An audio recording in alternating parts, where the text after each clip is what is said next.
ये जो Donald Trump ने अचानक सीज फायर किया, इस पर आप चौंके कि नहीं चौंके? ट्रंप ने जो पहले बोला आकर के कि हम दोनों देश मान गए, आपको क्या लगता है कि ऐसा उसने क्यों किया? इसके पीछे क्या राजनीति है? जो भारत चीन की और पाकिस्तान की जियोपॉलिटिकल पोजीशन है वर्ल्ड मैप पे, जियोपॉलिटिकल की बात कर रहा हूं पोजीशन की, क्या वो बदली है? कि पाकिस्तान ने जो जीत का जश्न मनाया इस जंग में सीज फायर के बाद, उसे आप कैसे देखते हैं? अब ये चाहे 2 दिन में, 4 दिन में, 10 दिन में खत्म हो जाए, 1 महीना तक चल जाए, लेकिन ये लड़ाई बढ़ेगी और फुल वार तो होगा ही नहीं। अगर कमांडर शेर होगा तो वो भेड़ों की आर्मी को लेकर भी जीत सकता है।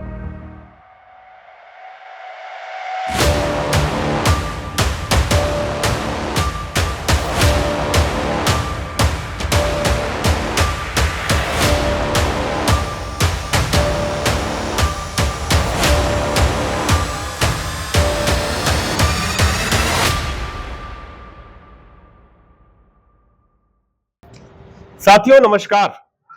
हम सब के बीच वरिष्ठ पत्रकार, अंतरराष्ट्रीय मामलों के जानकार, गहरे जानकार और हम सबके सुपरिचित साथी प्रकाश केरे जी मौजूद हैं। आपका स्वागत है। बहुत बहुत धन्यवाद, बहुत बहुत धन्यवाद। द लेंस के दर्शकों, आज जो अभी युद्ध विराम की घोषणा हुई मात्र 2 दिन पहले, उसके बाद की जो परिस्थितियां हैं उसके उसी को लेकर के हम बातचीत करेंगे प्रकाश केरे जी से और जानेंगे कि क्या कुछ है इसके पीछे की डिप्लोमेसी क्या है और अंतरराष्ट्रीय राजनीति कहां जा रही है, किस दिशा में जा रही है अगर भारत पाकिस्तान की हालिया जंग को देखा जाए। प्रकाश जी, एक चीज बताएं, ये जो युद्ध विराम हुआ, अचानक सीज फायर हुआ, इसको आप कैसे देखते हैं? देखिए, एक तो इसका स्वागत किया जाना चाहिए। पहली तो चीज ये है कि लड़ाई भड़कने से पहले ही जो है रोक ली गई। लेकिन यह जरूर सवाल उठता है कि हमने 2 दिन के ऑपरेशन में क्या खोया और क्या पाया, उसका एक हिसाब होना चाहिए कि मिलिट्री का क्या ऑब्जेक्टिव था, सरकार का क्या निर्देश था कि क्या आपको हासिल करना है। तो पहले दिन तो हम जानते हैं कि बहुत सारे टेररिस्ट कैंप्स को निशाना बनाया गया, लेकिन जो कल से सरकार समर्थक जो नैरेटिव चला रहे हैं कुछ मीडिया के लोग भी, कि यह एक अंडरस्टैंडिंग है, यह कोई समझौता नहीं है। तो वो टेक्निकली वो भले अपनी जगह सही हो सकते हैं, लेकिन युद्ध विराम में जरूरी नहीं होता कि आप किसी कागज पे हस्ताक्षर करते हैं। मसलन कारगिल वार के बाद कोई समझौता नहीं है। अच्छा, उसकी वजह यह है कि जब युद्ध की घोषणा हो जाती है जी, तो युद्ध विराम होता है, तब समझौता होता है। लेकिन अगर युद्ध की आपने घोषणा नहीं करी है, कारगिल को टेक्निकली कारगिल युद्ध हम लोग जरूर बोलने में यूज करते हैं, बिल्कुल बिल्कुल बिल्कुल बिल्कुल, लेकिन कारगिल युद्ध नहीं है टेक्निकली देखा जाए। तो मैं समझता हूँ कि लड़ाई रुकी है, लेकिन कुछ दिन में और हमारे सामने स्पष्ट होगा कि हमने क्या खोया क्या पाया। और बाकी इतना जरूर है कि ये इंटरनेशनल कम्युनिटी के प्रेशर में भारत और पाकिस्तान को रुकना पड़ा है। और प्रेशर मतलब हमेशा नेगेटिव सेंस में ही नहीं उसको लेना चाहिए, लेकिन इसमें बड़ा दखल जो है वो अमेरिका, चीन, सऊदी अरब, इन देशों का रहा है इस मामले में। और उन्होंने ही भारत और पाकिस्तान दोनों को समझाया कि आप लड़ाई को एक सवाल खड़ा होता है, ये हम जैसे लोग, कुछ लोग सोचते भी हैं, इस जंग का जो हुई 2 दिन 48 घंटे के लिए लगभग, या 72 घंटे के लिए मान लीजिए, इससे हासिल क्या हुआ? क्या इसे टाला जा सकता था? देखिए, टाला तो नहीं जा सकता था। भले आप उस समय एक्शन नहीं करते जिस दिन आपने किया, आप कुछ दिन के बाद कर सकते थे या कुछ दिन पहले कर सकते थे। क्योंकि इस बार देखिए क्या था कि जिस तरीके की पहलगाम की घटना हुई, उसके बाद जो देश में भी एक माहौल बना, और यह भी है कि बार बार पाकिस्तान जो है वो निकल जाता है इस तरीके की चीजें करके जी, वर्षों से। तो ये तो सिक्योरिटी एस्टेब्लिशमेंट का भी मानना है, सारे लोग ये मानते हैं, देश में इस तरीके की चर्चा कि भाई कब तक हम बर्दाश्त करेंगे। तो ये चीज होनी थी, बल्कि हम ये निश्चिंत भी नहीं हो सकते कि ये आखिरी चीज थी। तो उसमें यह है कि एक एक समझदारी देश में बहुत दिनों से थी कि भाई वो आतंकवाद से बाज नहीं आएंगे, हम उसको जवाब नहीं दे पा रहे हैं, यह मूड था। हालांकि ये अलग बात है, वो अभी बात करने की जरूरत मैं नहीं समझता कि हमें भी अपने सिक्योरिटी डॉक्ट्रिन को लेके एक समझदारी बनानी चाहिए। जहां तक मेरी समझदारी है, पाकिस्तान के बरक्स या चीन के बरक्स हमारी कोई सुरक्षा संबंधी समझ नहीं है। ठीक है, हम मिलिट्री अपनी तैयार करते हैं, अपना डिप्यूट करते हैं, ठीक है, जो ठीक है, असलहे जरूरी हैं वो हम खरीदते हैं, बनाते है। हैं।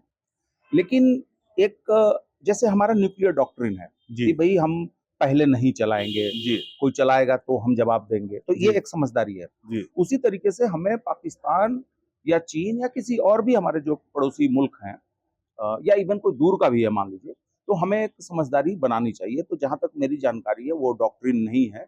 और इनफैक्ट मैं यहाँ पर और जोड़ना चाहूंगा कि हम लोग सामान तो खरीदते रहे हैं जी, वर्षों से, जी, जो भी लड़ाकू विमान हो, तोप हो, अभी जैसे S-400 की बात हो रही है। जी, लेकिन मिलिट्री के आधुनिकीकरण को लेके हाँ, जो कुछ किया जाना चाहिए था और किया जाना चाहिए, हाँ, मैं समझता हूँ कि वह अपर्याप्त है। वो अपर्याप्त है। इसमें बिल्कुल। एक मैं जानकारी दे दूं कि खंडूरी साहब जो उत्तराखंड के चीफ मिनिस्टर बने और मिलिट्री के ऑफिसर रहे थे, हाँ, जब वो सांसद थे तो उन्होंने 2016-17 में एक पार्लियामेंट की कमेटी बनी थी। उन्होंने एक रिपोर्ट दी जिसमें कि पर्टिकुलरली नौसेना को लेकर था कि नौसेना को कैसे बेहतर किया जाए। जी, उस रिपोर्ट की वजह से आप देखें कि पिछले कुछ सालों में 2-3 जहाज जो है हमारे बेड़े में शामिल हुए हैं, जिसको हमने यहीं पर हिंदुस्तान में ही डेवलप किया, बनाया वगैरह। तो इस तरीके की और कोशिशों की जरूरत है। जैसे तो मैं एक समराइज करके अगर मैं कहूँ कि एक हमें सिक्योरिटी डॉक्ट्रिन की जरूरत है अपने पड़ोसियों को लेके। दूसरा हमें ये ऑब्जेक्टिव को लेके एक समझदारी होनी चाहिए कि कितना हम एक्शन करेंगे और उसका उद्देश्य क्या होगा। वो एक्शन अगर उसका रिएक्शन कहीं बहुत ज्यादा होता है तो हम कहाँ तक जा सकते हैं। जैसे आप चेस बोर्ड में बहुत आप, बहुत बढ़िया बात। और तीसरी चीज कि हमें मिलिट्री के मॉडर्नाइजेशन, अब जैसे आपने देखा कि अब अग्निवीर नाम की चीज आई। अब ये कहीं से भी मतलब किसी भी एंगल से, एक हम प्रोफेशनल आर्मी है ना हमारी, कोई ऐसे थोड़ी है कि भाई जब जरूरत पड़े तो जुटा लो लोगों को। हाँ, आप अग्निवीर बिल्कुल। में तो और यही कर रहे आर्मी हैं। में तो ऐसा किया भी नहीं जा और सकता। अग्निवीर स्कीम को अगर एग्जैक्टली आप देखें तो यही है सही है। कि भाई जब जरूरत हो तो भर्ती कर लो। हाँ, हाँ, तो आपको लंबे समय के लिए आपको मिलिट्री के हमारे सैनिक हों, अधिकारी हों, टेक्नीशियंस हों, इनको आपको लंबे समय उनको अच्छी ट्रेनिंग की जरूरत होती है। आपने तो इनका पूरा टोटल टेन्योर ही जो है 4 साल का रखा है। आप क्या ट्रेनिंग देंगे, क्या उनको ऑन फील्ड एक्सपीरियंस बिल्कुल, होगा। बिल्कुल जरूरी बात है। ये बिल्कुल जरूरी फिर बात है। आप उनको ठीक है पैसा दे रहे हैं, हाँ, लेकिन जीवन भर के लिए जो एक डिग्निफाइड जीवन जीने के लिए होता है कि मैंने सेना में अपनी सेवा दी, एक समय के बाद मुझे पेंशन मिलना शुरू हुआ और मैं गरिमापूर्ण जीवन जी रहा हूँ। हाँ। ये क्या बात हुई कि आपने मुझे 10 लाख 20 लाख दे दिए। और तो मैं समझता हूँ कि इन सारी चीजों पे भी ध्यान देने की ध्यान देना जरूरत थी, सेना के आधुनिकीकरण पर ध्यान देने की जरूरत थी। और एक चीज बताइए, क्या इस जंग के बाद जो भारत चीन की और पाकिस्तान की जियो पॉलिटिकल पोजीशन है वर्ल्ड मैप पे, जियो पॉलिटिकल की बात कर रहा हूं पोजीशन की, क्या वो बदली है? बदली नहीं है, लेकिन इक्वेशन समझ में बात आ रही है। जैसे कि जहां से हम शुरू करें, हाँ, जहां से हमारी बातचीत शुरू हुई कि इंटरनेशनल कम्युनिटी ने क्या किया, ये दो चार चार देशों 5 देशों हाँ, ने क्या किया, क्यों किया। क्यों?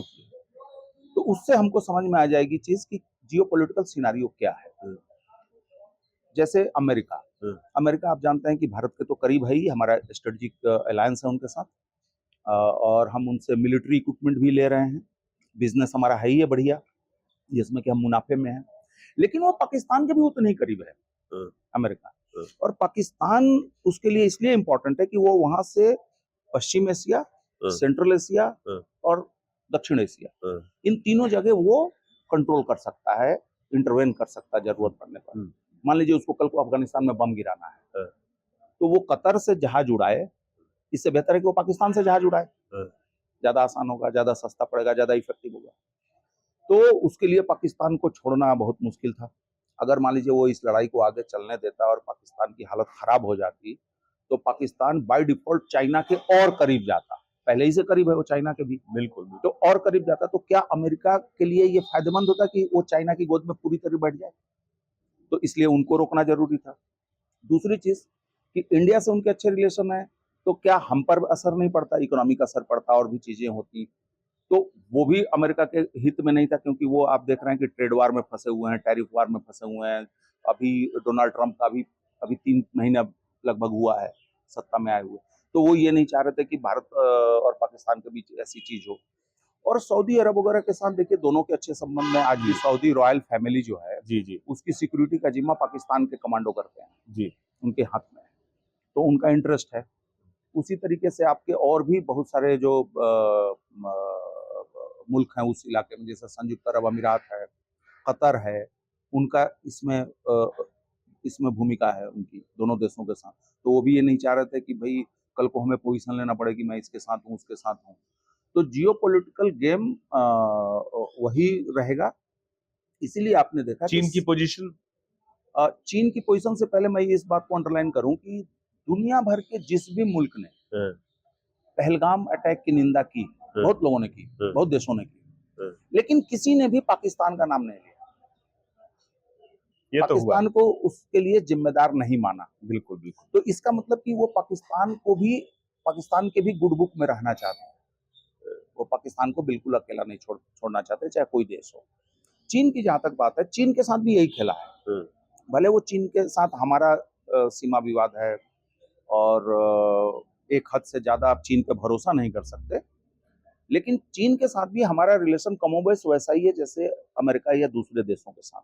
जैसे हम इस सदी में $1 ट्रिलियन से ज्यादा मुनाफे में हम चीन को दे चुके हैं। तो आप समझ सकते हैं कि हम चीन से कितनी खरीद करते हैं। इस साल का लगभग उनका जो व्यापार मुनाफा है वो $100 अरब का है। अच्छा, तो चीन $100 अरब के मुनाफे वाले बाजार को क्यों डिस्टर्ब होता देखना चाहेगा? तो ये तो लोग कह रहे हैं कि भाई पूरी तरह से जो भी फाइटर जेट थे, जेट 15 से लेकर सब कुछ उस पे मैं आ रहा हूं। दूसरी तरफ चीन का पिछले 20 सालों में 2005 से 2025 के बीच में वहां पर वो एक उसको कहते हैं चाइना पाकिस्तान इकोनॉमिक कॉरिडोर, एक गलियारा बना रहे हैं, चीन से लेके आपके पीओके होते हुए और ग्वादर पोर्ट, ये बलूचिस्तान वाला जो पोर्ट बना रहे हैं, उसमें उन्होंने 62-63 अरब डॉलर अब तक डाल चुके हैं, निवेश कर चुके हैं। बंदरगाह है, सड़कें हैं, एनर्जी एस्टेब्लिशमेंट्स हैं और भी इस तरीके की चीजें। और उनका बिजनेस, सालाना बिजनेस जो पिछले साल 2024 में रहा, वो अगर मुझे ठीक से याद है तो लगभग $23 अरब का है। तो चीन का वहां भी मामला फंसा हुआ है, भारत में भी फंसा हुआ है। अब आते हैं उस पे, मशीनरी पे। देखें 20 जहाज जो हैं चीन के, वो अभी पाकिस्तानी एयरफोर्स इस्तेमाल कर रही है, मतलब ऑपरेशनल जहाज हैं 20। लेकिन हमको ये भी याद रखना चाहिए कि उनके पास 76 F-16 जहाज हैं जो अमेरिका ने दिए हैं। उनके पास जो हेलीकॉप्टर से आप देखे होंगे बंदूक गोलियां चलती हैं और छोटे मिसाइलें चलती हैं, वो अमेरिकन मेड हैं। अच्छा, उनके टैंक्स में बहुत सारे ऐसे टैंक्स के जो सामान वगैरह हैं वो अमेरिकन सप्लाईज हैं। और वो जो मिलिट्री का सामान ढोने के लिए स्पेशल कार्गो प्लेन होते हैं ना, जिसमें बहुत सारा सामान आप टैंक में भी डाल के पहुंचा सकते हैं, ये अमेरिकन ने दिए हैं। तो मैंने वही कहा ना कि सबका इंटरेस्ट है इसमें। पाकिस्तान में भी सबने पैसा डाला हुआ है, हिंदुस्तान में भी सबने पैसा डाला हुआ है। अच्छा अच्छा। तो चीन, और एक चीज है इसमें कोई दो राय नहीं है, देखिए 1960 के दशक से चीन का पाकिस्तान के साथ स्ट्रेटेजिक संबंध है। और चीन से हमारा संबंध तो 90 के दशक में शुरू हुआ। सही है। राजीव गांधी गए और उसके बाद नरसिंह राव के टाइम में समझौता हुआ, जिसको वाजपेयी, मनमोहन सिंह, मोदी गवर्नमेंट में आगे बढ़ाया गया। और वो समझौता बहुत इफेक्टिव है। अगर गलवान को आप थोड़ी देर के लिए छोड़ दें तो आप देखिए कि 30 सालों में हमारी कोई लड़ाई, कोई झड़प, जंग नहीं हुई। तो वो बहुत, और उसको एस जयशंकर भी कह चुके हैं ANI के पॉडकास्ट में, अगर आप सुने, कि वो समझौता जब इतना बढ़िया काम कर रहा है तो मैं उसको तोड़ के मैं क्यों खराब बनूं। सही है। और दूसरी चीज देखें क्या है कि चीन के पास जो हमारा कश्मीर का हिस्सा है, वो कश्मीर का हिस्सा चीन ने हमसे छीन के नहीं लिया है, वो पाकिस्तान ने उसको गिफ्ट किया हुआ है। अच्छा। हाँ, अब पाकिस्तान को पता था कि आज नहीं तो कल इंडियन गवर्नमेंट उसको आसानी से टेक ओवर कर सकती है। पीओके लेने में थोड़ी दिक्कत है, लेकिन वो एरिया आप बहुत आसानी से ले सकते हैं क्योंकि वो बंजर है। और अभी हाल तक कुछ दशकों पहले तक, कुछ दशक का, एक दो डेढ़ दशक पहले तक हमारे पशुपालक जो हैं उस एरिया में, ये लोग अपनी बकरियां भेड़ें चराने के लिए उस इलाके में जाते थे, कोई रोकता टोकता नहीं था।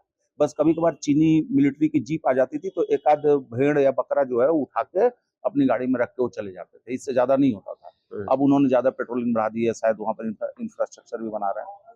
तो पाकिस्तान ने ये सोचा कि हम चीन को दे दें, अपना भी वो हो गया और हम चीन को भी अपने पाले में ले लें, जो कि उसमें कामयाब रहा चीन। तो वो, और मैंने जैसे कहा कि जो ये कॉरिडोर वो बना रहा है और ग्वादर की वजह से उसकी पहुंच हिंद महासागर में हो रही है, ग्वादर पोर्ट से चीन की, और हिंद महासागर से वो अफ्रीका अपनी सप्लाई कर सकता है। चीन के लिए अभी सबसे इंपॉर्टेंट जो डेस्टिनेशन है वो अफ्रीका है।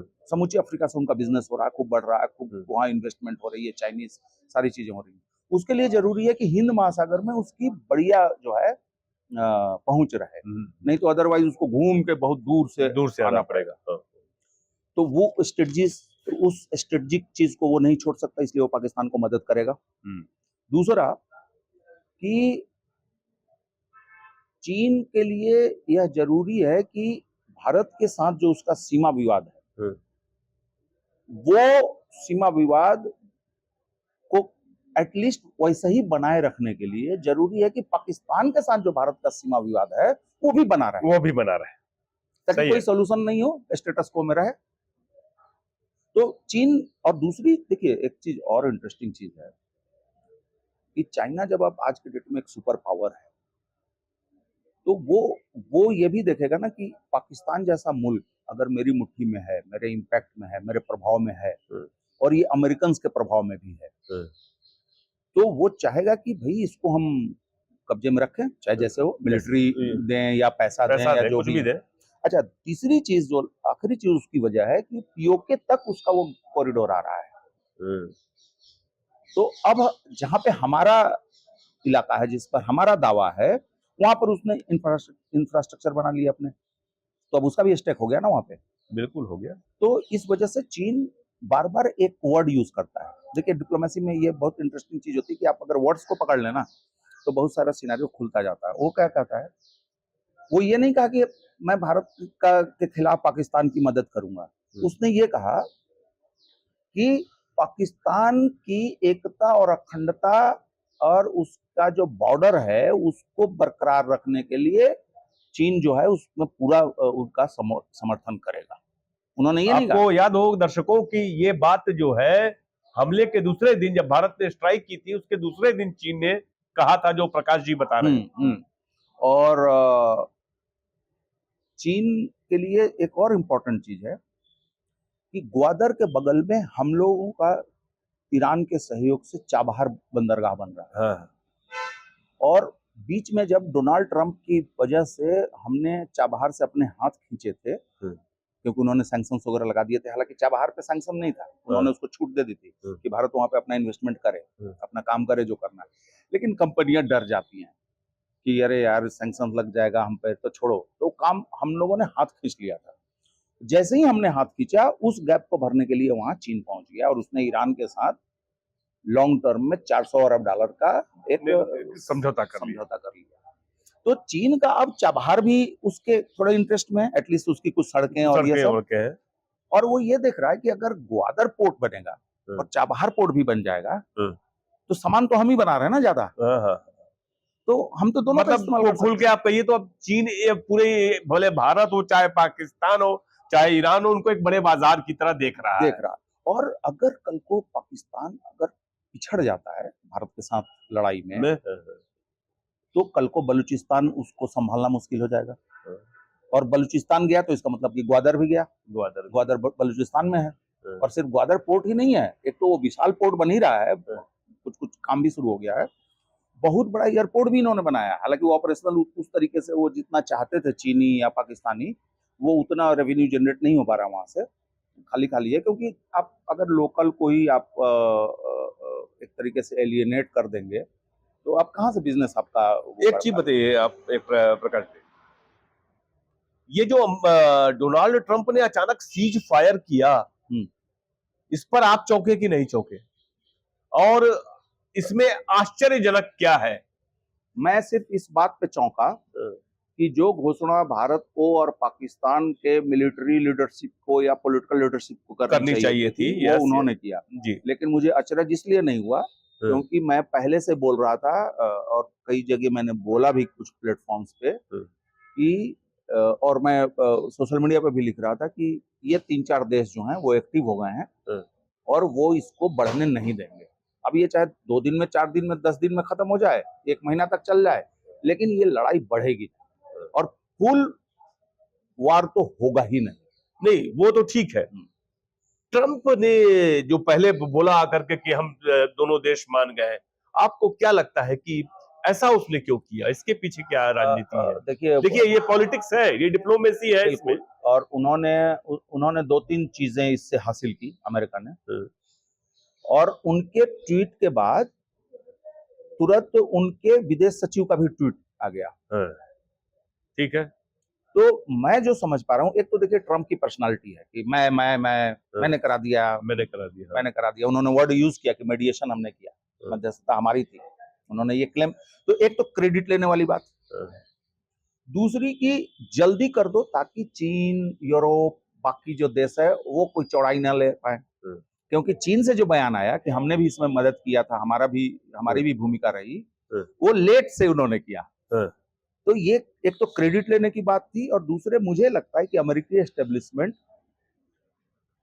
भारत के साथ अपने करीबी रिश्ते की वजह से और दूसरे चीन को लेके जो हमारी शंकाएं हैं उसको भुनाना चाहता है अमेरिकी लीडरशिप, और इसीलिए उन्होंने दूसरे अपने सोशल मीडिया पोस्ट में ये बात कही कि वो कश्मीर में मध्यस्थता करने के लिए तैयार है, बीच बचाव करने के लिए तैयार। तो अमेरिका उस ताक में है कि कब उसको इस झगड़े में, क्योंकि देखिए कश्मीर का झगड़ा इतने सालों से चल रहा है, लगभग 8 दशक से, अभी तक जो भी था अच्छा बुरा करना वो भारत और पाकिस्तान कर रहे थे, तो उसमें कोई तीसरे पक्ष की भूमिका नहीं थी। लेकिन मुझे लगता है कि अमेरिकी एस्टेब्लिशमेंट इस फिराक में है कि भारत के अंदर एंटी चाइना सेंटिमेंट है, एंटी पाकिस्तान सेंटिमेंट है। मैं इसका फायदा उठा के ताकि उनको, चीन को भी तो कंट्रोल करना है ना, कंटेन करना है अमेरिकन से। तो अगर भारत बहुत ज्यादा हमारे तरफ आ जाए तो हम चीन के खिलाफ इनका इस्तेमाल कर सकते हैं। तो मुझे लगता है कि वो चाहते हैं कि साउथ एशिया में, क्योंकि देखिए अभी क्या अफगानिस्तान में जो उनका हाल हुआ अमेरिकन का, उसके बाद वो साउथ एशिया में वो अपनी जगह देख रहे हैं। और एक चीज क्या हुई कि बांग्लादेश में तो उन्होंने खेला कर दिया था बाइडेन एडमिनिस्ट्रेशन के टाइम में, जो तख्ता पलट हुआ, लेकिन अब तो डोनाल्ड ट्रंप आ गए, डोनाल्ड ट्रंप की उनसे नहीं बनती, अब वो चाइना के करीब जा रहे हैं बांग्लादेश के लोग, बांग्लादेश का लीडरशिप। तो अमेरिका इस बारे में डेस्परेट है कि सेंट्रल एशिया में, साउथ एशिया में और पश्चिम एशिया में जो अभी इतनी सारी लड़ाइयां चल रही हैं, तो इजराइल को छोड़ के भले उनके सब जगह मिलिट्री के ठिकाने हैं, सारे देश उनके साथ बिजनेस कर रहे हैं, सारे शेख और जितने हैं, लेकिन वहां के लोगों में एक ये चीज आई है कि ये क्या हो रहा है, ये जो जनसंहार चल रहा है ये तुम क्यों होने दे रहे हो। तो वहां भी अमेरिका की साख बहुत अच्छी नहीं है, और कोई आज की नहीं, पहले से भी, इराक वार और बहुत सारी और चीजें। तो अमेरिका का जो सिक्योरिटी एस्टैब्लिशमेंट है वो इस बात के लिए डेस्परेट है कि हमें पाकिस्तान के अलावा भी कोई चाहिए, इसलिए ये किया गया। और पाकिस्तान के अलावा इस इलाके में कौन हो सकता है? ईरान से उनकी बनती नहीं, ईरान ऑलरेडी रूस और चाइना के बहुत क्लोज जा चुका है, और अब बचता है सिर्फ भारत, बाकी तो छोटे मोटे मुल्क हैं। तो वो ये चाहते हैं कि वो, और देखिए ये बहुत पुराना टैक्टिस है। इनफैक्ट अभी कई लोग ये लिखने लगे हैं कि मैं लिखना नहीं चाहता था, बड़े अच्छे भले लोग, मतलब मैं लिखना नहीं चाहता था, लेकिन अब भारत को नाटो जैसा उसमें अमेरिका के पाले में चले जाना चाहिए। तो अमेरिका के पाले में चले जाने से ये होगा कि आपकी जो रूस के साथ एक वो है, जो हमारे प्राइम मिनिस्टर भी बोलते हैं कि भारत में रूस भी तो खामोश रहा, रूस ने भी तो कोई कुछ खुल के सपोर्ट नहीं किया हमारा। नहीं किया, लेकिन वो देखिए वो डिप्लोमेसी की बात है, क्योंकि चाइना के बहुत क्लोज है ना, अभी तो उनको चाइना की ज्यादा जरूरत है ना। अभी जो रूस यूक्रेन में सारा सैंक्शन लगा हुआ है, तो रूस की जो जितनी इकोनॉमी है, जितना फाइनेंस है, बैंक्स हैं, ये एटीएम, ये क्रेडिट कार्ड सिस्टम, पैसे का लेन देन सिस्टम, ये जितना है वो सब चाइनीज एस्टेब्लिशमेंट के थ्रू कंट्रोल हो रहा है, चाइनीज टेक्नोलॉजी से हो रहा है। और चाइना वहाँ पे पैसे भी लगा रहा है, तेल वेल उनका खरीद रहा है, जैसे हमने कुछ खरीदा। चीन तो बहुत ज्यादा खरीदता है ना, तो वो फायदा है, तो वो नहीं नाराज करना चाहते थे डायरेक्टली कुछ बोल के पाकिस्तान को।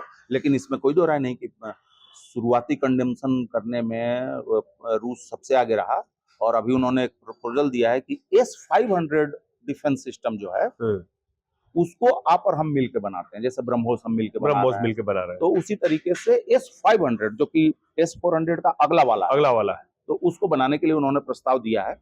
और यह प्रस्ताव भी अपने आप में एक इंडिकेशन है कि हम भारत के साथ हमेशा रहेंगे। एक चीज बताइए, एक बात कही जा रही है कि जब भारत पाकिस्तान की जंग चल रही थी उस वक्त एक जंग जो हथियारों के बाजार की जंग है वो अमेरिका और फ्रांस के बीच छिड़ी हुई थी।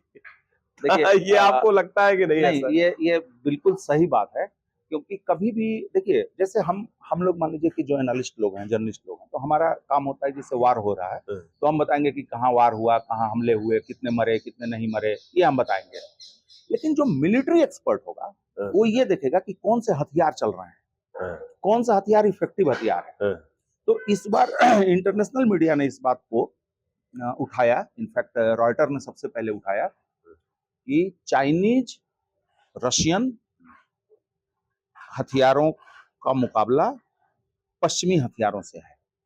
उनके कहने का मतलब यह था कि S-400 रशियन है जिसको कि भारत इस्तेमाल करके पाकिस्तान के हमलों को नाकाम कर रहा है, तो इसका मतलब रशियन डिफेंस सिस्टम बढ़िया काम कर रहा है। चाइनीज जहाज का इस्तेमाल करके पाकिस्तान हमले कर रहा है जो कि इफेक्टिव हमला हो रहा है, तो इसका मतलब चाइनीज जहाज काम कर रहा है। फिर राफाल के बारे में कुछ बातें आई, अपुष्ट खबरें जो छपी हैं इंटरनेशनल मीडिया में, हमारे पास तो कोई तरीका नहीं है कि हम बता पाए कि क्या है नहीं, हमारे तरफ से कुछ दिन में आ ही जाएगा। और कल के ब्रीफिंग में हमारी मिलिट्री की तरफ से कहा भी गया है कि वार में नुकसान होते हैं, और आज के डेट में सैटेलाइट चल रही हैं दुनिया भर में, आज नहीं तो कल पता चल जाएगा कि वहां पर क्या हुआ, यहाँ क्या हुआ।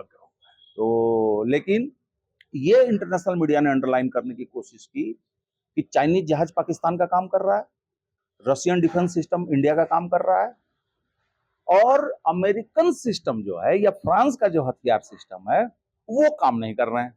अच्छा, जैसे कि रफाल, सुखोई या ये काम नहीं करे, मैंने अमेरिका का सिस्टम भी काम नहीं कर रहा है। F-16।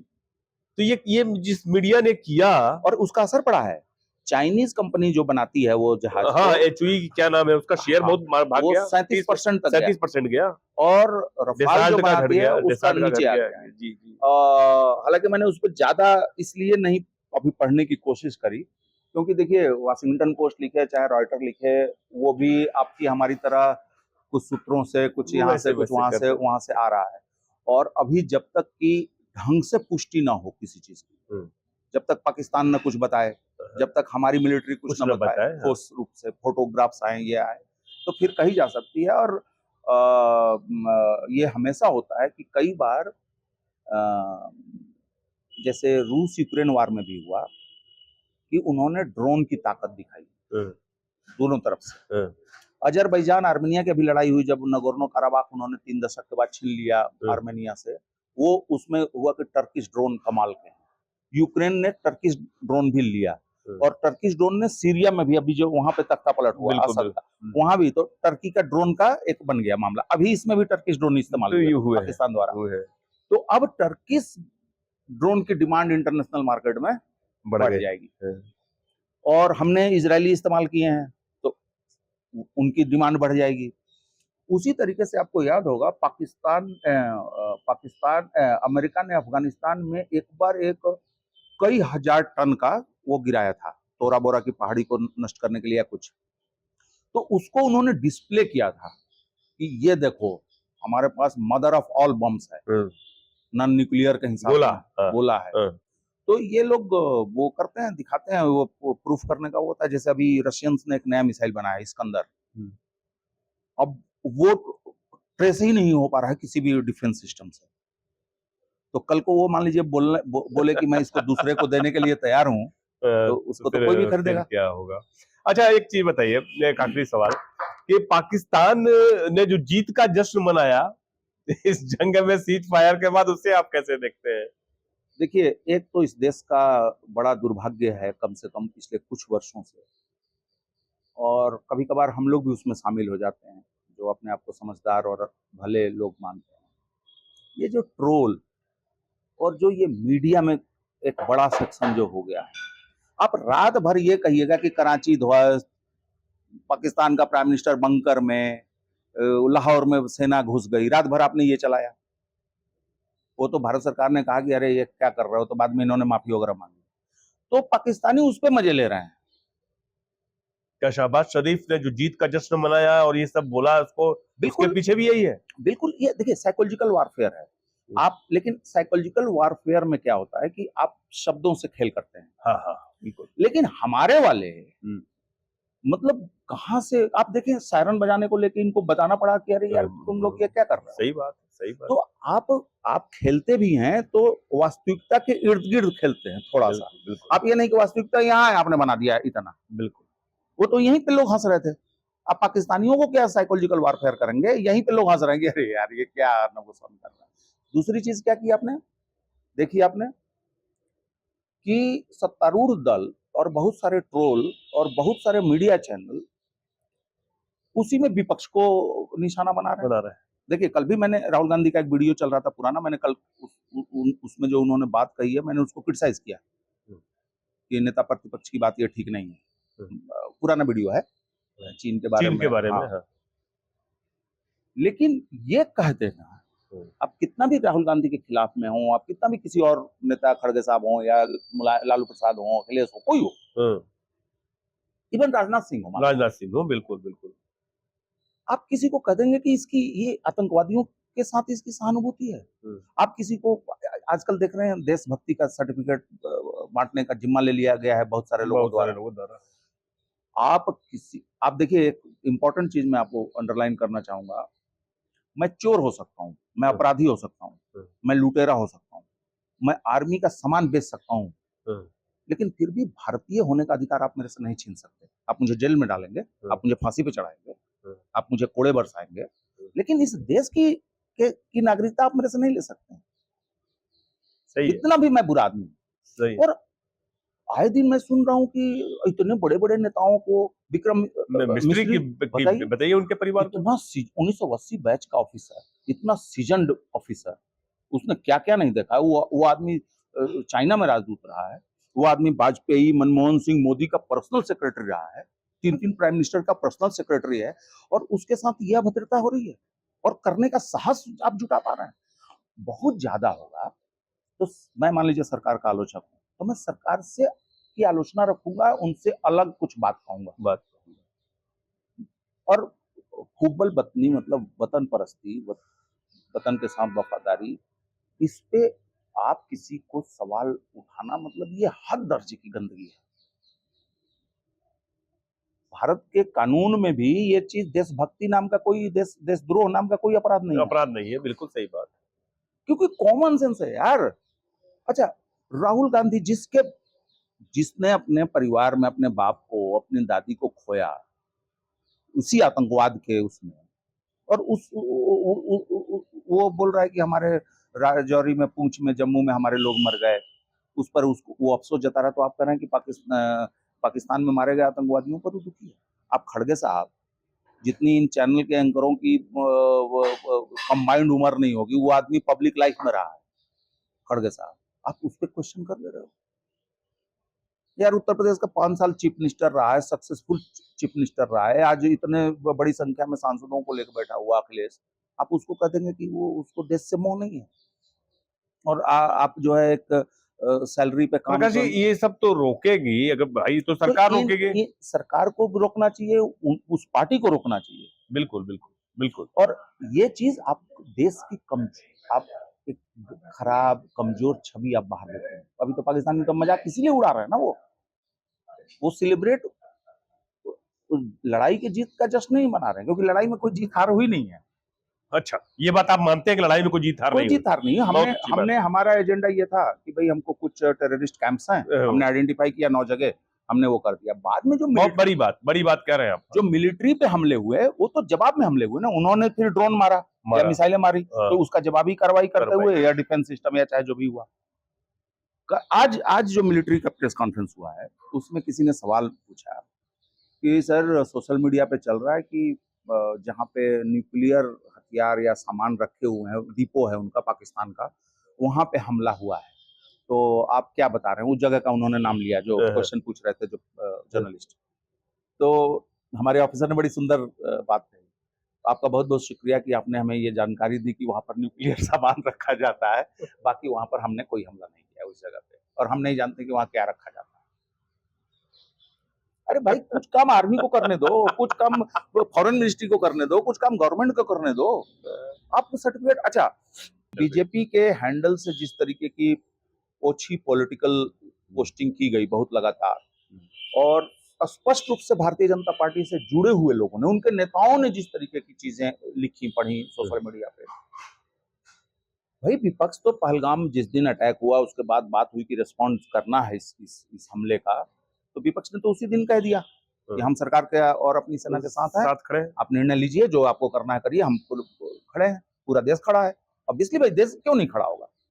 और अब ये देखें कि लड़ाई चल रही है, गोले आ रहे हैं, ड्रोन जा रहे हैं, उस बीच में इन लोगों को पॉलिटिक्स सूझ रही है, इन चैनलों को और बीजेपी के हैंडल्स को और इसको। और मैं समझता हूँ कि अभी बहुत लेट हो गया, मिस्री पर भी कोई बयान या किसी तरीके का कोई डायरेक्शन नहीं गवर्नमेंट का आया है। मैं समझता हूँ कि अगर भारत सरकार ने इस तरीके की प्रवृत्तियों को नहीं रोका, या भारतीय जनता पार्टी के शीर्ष नेतृत्व ने, तो यही माना जाएगा कि उनकी मौन सहमति है इन चीजों में। आप मुझे बताइए, देश का फॉरेन सेक्रेटरी, आप उससे किस बात पे असहमत हो रहे हैं? आप किस बात पे गुस्सा कर रहे हैं? उसने तो दोनों देशों के लीडरान ने या मिलिट्री लीडरशिप ने एक निर्णय लिया कि भाई हम झगड़ा नहीं करेंगे, बंद हो गया। और वो आए और उन्होंने कहा कि देश के सामने कि भाई ऐसा ऐसा हो गया है, इतनी सी बात है। और आप उसने तो ना कोई ज्ञान दिया, ना कुछ विश्लेषण दिया, ना कोई बात कही। जरूरी बात है ये बहुत जरूरी बात आपने कही है प्रकाश जी। और सबसे देखिए, आप किसी भी कोई भी देश हो, मुझे ध्यान नहीं आ रहा कि किसका वो कथन है, हालांकि बहुत फेमस है, लोक कहावत जैसा ही है, कि अगर कमांडर शेर होगा तो वो भेड़ों की आर्मी को लेकर भी जीत सकता है, लेकिन कमांडर अगर भेड़ होगा और उसके पास सिंहों की आर्मी होगी, वो हार जाएगा। और इसलिए यह जरूरी है कि देश एकजुट रहे, क्योंकि आपको युद्ध में सिर्फ गोले की जरूरत नहीं पड़ती, फूड की भी जरूरत पड़ती है, कपड़े की भी जरूरत पड़ती है, मूवमेंट्स होंगे, काम रुकेगा, वो आर्थिक नुकसान होता है, उसको हम कैसे ओवरकम करेंगे। बिल्कुल। आप अभी देख लीजिए ना, ट्रेनों में किस तरीके से पंजाब से लोग ठूस ठूस के आ रहे थे, बहुत सारे स्कूल्स कॉलेज बंद कराए गए, लोग मरे, सिविलियंस भी मरे हैं। तो युद्ध एक खतरनाक चीज है, उसमें आपको ऐसी घटिया मस्खरी दिख रही है कि किसी को आप देशभक्ति का सर्टिफिकेट बांट रहे हैं, किसी को देशद्रोही बता रहे हैं, किसी को, और सीधे सीधे बोल देना कि ऑपोजिशन का मुंह लटका हुआ है क्योंकि आतंकवादियों की डेड बॉडी जा रही है। कमाल है यार, ये बात मैं सोच कैसे सकता हूँ। आप सबने आज सुना प्रकाश केरी जी को, बहुत अच्छी बातें, पूरा 360 डिग्री इन्होंने बात की भारत पाकिस्तान के, जो एक छोटी सी जंग थी, 72 घंटे की जंग, उसके बाद जो पूरी दुनिया के हालात है उसके बारे में इनसे विस्तार से चर्चा हुई। आप सबसे अनुरोध है कि लेंस को सब्सक्राइब भी करें, लाइक भी करें इस इंटरव्यू को, और फिर मुलाकात होगी। नमस्कार प्रकाश जी, धन्यवाद।